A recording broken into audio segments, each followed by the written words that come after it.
हम एक भयानक और बेहद डरावने युग में जी रहे हैं। क्या आप जानते हैं आपका अपना मोबाइल फोन हर रोज आपकी फोटो रिकॉर्ड करता है? क्या आप जानते हैं आपके अपने मोबाइल फोन का स्पीकर आपको सुनता है और इसीलिए आप जो बातें करते हैं ना उसकी ऐड आपको आना शुरू हो जाती है। आपने अपने निजी सबसे प्राइवेट मोमेंट्स के कुछ वीडियो बनाए और आपने डिलीट करके सोचा कि वो चले गए। कुछ नहीं गया, वो एक जगह स्टोर है। आपने अपने प्राइवेट फोटोज लिए, आप सोच रहे हो वो आपके पास है, नहीं वो आपके पास नहीं है। दुनिया की कुछ कंपनियों के पास आपके एक एक सांस का डाटा है। आप अपना मोबाइल लेके दुनिया के किसी भी कोने में जाएं, आपके जीपीएस के माध्यम से उनको आपके हर एक क्षण की हरकत पता है। दुनिया इससे ज्यादा रिस्क में इसके पहले कभी नहीं थी और इसी को हम कहते हैं डिजिटल गुलामी। तो दुनिया के डिजिटल मालिक कौन है? दुनिया का डिजिटल मालिक व्हाट्सएप है, दुनिया का डिजिटल मालिक गूगल है, दुनिया का डिजिटल मालिक फेसबुक है। लेकिन आज एक थोड़ी सी छोटी सी अच्छी सी भारतीय खबर आई। जिस तरीके से अंग्रेजों को कभी थोड़ा थोड़ा करके खदेड़ा गया था, उसी तरीके से थोड़ा थोड़ा इन ऐप्स को धक्का लगाने के लिए हमारा अपना स्वदेशी ऐप आ गया है, अरट्टई। अब दुनिया में कोई आपका डेटा किसी को नहीं बेचेगा। अब आपका डेटा किसी सर्वर में स्टोर नहीं होगा।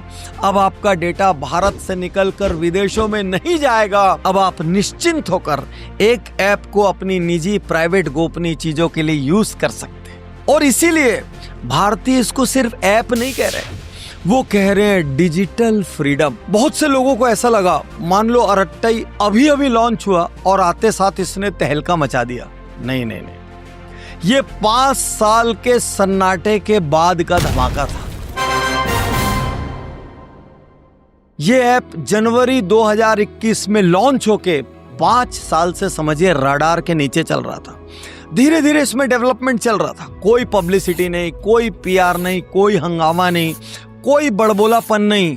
और इस साल जब ये मेन फ्रेम में आया तो देखते ही देखते इसने चार्ट पे बाकी सारे ऐप्स की वॉट लगा दी। सिर्फ 3 दिन में डेली साइन अप 3000 से बढ़कर 3.5 लाख हो गए।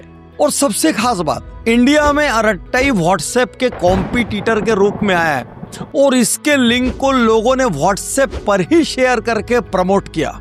देखते ही देखते अक्टूबर 3 तक 7.5 मिलियन डाउनलोड हो गए। और इसीलिए लोग कह रहे हैं इसको हल्के पतले में मत लेना। ये स्वदेशी ऐप की, भारतीय ऐप की सुनामी है। अधिकांश लोग हमेशा हर चीज के लिए सरकार को कोसते हो, गालियां देते हो, कहते हो कि सरकार साथ नहीं देती। लेकिन रुक जाओ, ये नया भारत है।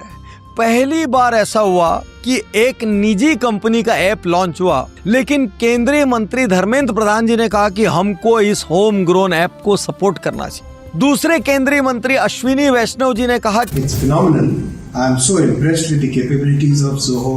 I think I'll be shifting to Zoho at the earliest. देश के शिक्षा मंत्रालय ने कहा कि शिक्षा का अधिकांश कामकाज हम इस ऐप से करने की कोशिश करेंगे। बहुत बार ऐसा देखने में आता है कि बड़ी बड़ी चीजें लॉन्च हो जाती है, दूसरे इंडस्ट्रियलिस्ट कमेंट ही नहीं करते। लेकिन आनंद महिंद्रा जी ने लिखा गर्व के साथ, डाउनलोडेड अरट्टई ऐप टुडे। और उधर से श्रीधर वेम्बू जी ने इसका जवाब दिया। ये नए भारत का पॉजिटिव संकेत है।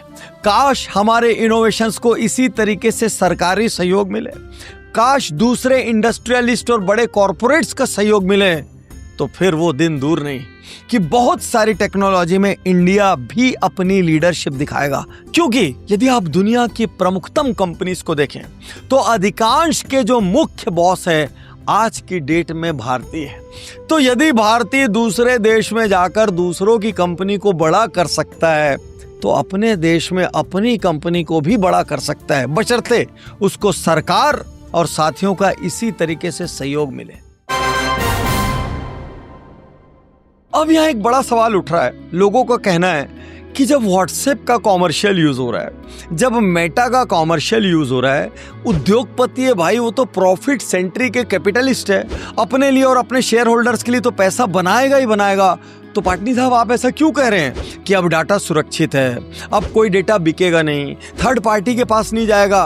रुकिए, मैं ऐसा इसलिए नहीं कह रहा हूं कि महज देश प्रेम है, मैं बहुत बड़ा नेशनलिस्ट हूं, मैं ऐसा इसलिए कह रहा हूं क्योंकि इसका फाउंडर अलग मिजाज का है।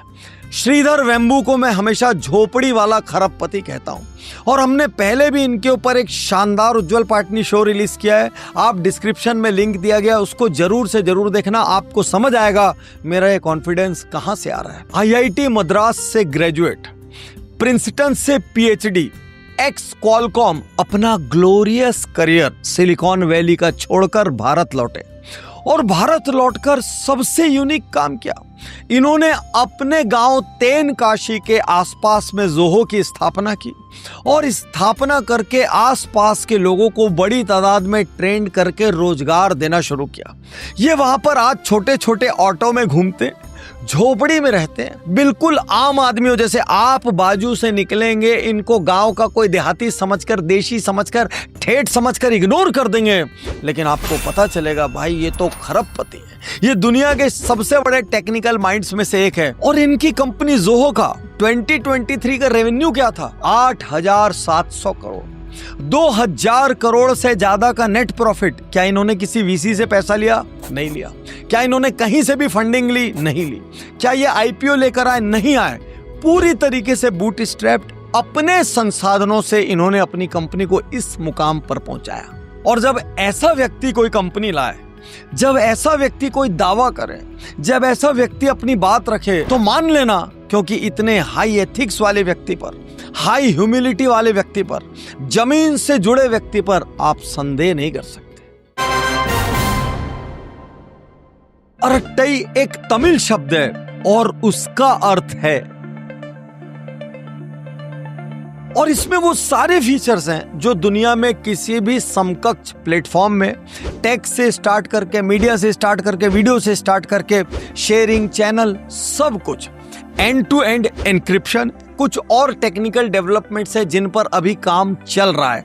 ये एंड्रॉइड पर चल सकता है, iOS पे चल सकता है, ऑलमोस्ट सारे प्लेटफॉर्म्स के साथ इसकी कंपेटेबिलिटी है। और इसमें कुछ यूनिक टैब भी हैं। चूंकि जोहो दुनिया की सबसे प्रसिद्ध सीआरएम में से एक है, तो इसमें मीटिंग्स का टैब है, इसमें सेल्फ चैट का टैब है, इसमें नोटिफिकेशन स्लैक होने का टैब है, 1 GB तक की फाइल शेयर की जा सकती है और बहुत सारे और ऐसे टेक्निकल फीचर्स है जिसको आपको डाउनलोड करके देखना और समझना चाहिए। ये मत समझ लेना कि यार ये कोई हल्का पतला ऐप होगा, क्योंकि श्रीधर वेम्बू एक ग्लोरियस करियर और ग्लोबल थॉट प्रोसेस से आए हैं। वो जो भी यहाँ पर विकसित करेंगे वो ऐसा विकसित करेंगे कि दुनिया के सबसे बड़े समकक्ष प्लेटफॉर्म से वो टक्कर ले सके। हम इसको महज एक ऐप समझकर इग्नोर नहीं कर सकते, इसके बहुत बड़े मायने हैं। ये विश्व को बता रहा है कि भारत आत्मनिर्भर होने जा रहा है टेक्नोलॉजी में। ये विश्व को बता रहा है कि भारत का डेटा अब भारत में रहेगा, जहां पर सारी दुनिया में ये कहा जा रहा है कि निजता हर इंसान का मौलिक अधिकार है। निजता या प्राइवेसी एक लग्जरी नहीं है, वो एक राइट है, वो एक नेसेसिटी है। और अरट्टाई पूरी तरीके से उसी स्कूल को फॉलो कर रहा है, क्योंकि अरट्टाई कहता है आपका डेटा सिर्फ आपका है, आपकी प्राइवेट लाइफ सिर्फ आपकी है। हम किसी भी रूप में कोई भी चीज स्टोर नहीं करेंगे, हम किसी भी रूप में कोई भी चीज किसी को नहीं बेचेंगे, किसी को शेयर नहीं करेंगे। सबसे बड़ी बात अरट्टाई ये कहता है, हम आपको कोई एड भी नहीं दिखाएंगे। और इसके और बड़े स्ट्रेटेजिक उद्देश्यों को देखा जाए तो ये कोई आश्चर्य करने वाली बात नहीं है कि इलेक्शंस में सोशल मीडिया के माध्यम से दुनिया के बहुत से देशों में आज चुनाव में इंटरफेरेंस हो रहा है। ये सारी डिजिटल सत्ता दुनिया में 2-3 देशों के हाथ में सिमट कर रह गई। ऐसे में भारत का डेटा भारत में रहे, ये भारत की सामरिक जीत है और ये प्राइवेसी नॉन नेगोशिएबल है। तो आज एक नजर में आपको ऐसा लग सकता है यार व्हाट्सएप की तुलना में अरट्टाई चीटी है, आज चीटी है, लेकिन वो सही रोड पर चल चुका है और धीरे धीरे कुछ सालों में अरट्टाई अपनी लीडरशिप लेगा। तो मैं यहाँ पर श्रीधर वेम्बू साहब को इस अद्भुत उपलब्धि के लिए तालियों सहित बधाई देता हूँ। और दुनिया के तमाम देशों में जो इंडियन सीईओज गए हैं, देखिए आज सबसे बड़ी कंपनियों के प्रमुखों को यदि आप उठाएंगे, स्क्रीन पर सारे नाम और कंपनी के नाम है, ये सब भारतीय हैं। जब यही भारतीय दुनिया के दूसरे देशों में जाकर क्रिएट कर सकते हैं तो रट्टाई उन सबको एक संदेश देगा, भारत लौटो, भारत में आकर क्रिएट करो, भारत के लिए क्रिएट करो और अपनी मातृभूमि को दुनिया में लीडर बनाओ। ये एक बहुत बड़े युद्ध की शुरुआत है, ये एक बहुत बड़े परिवर्तन की शुरुआत है। जिनके पास विजन नहीं है उनको ये इतना सा नजर आ रहा है, लेकिन मेरे को तो पूरी क्रांति दिख रही है। शुक्रिया, धन्यवाद, थैंक यू।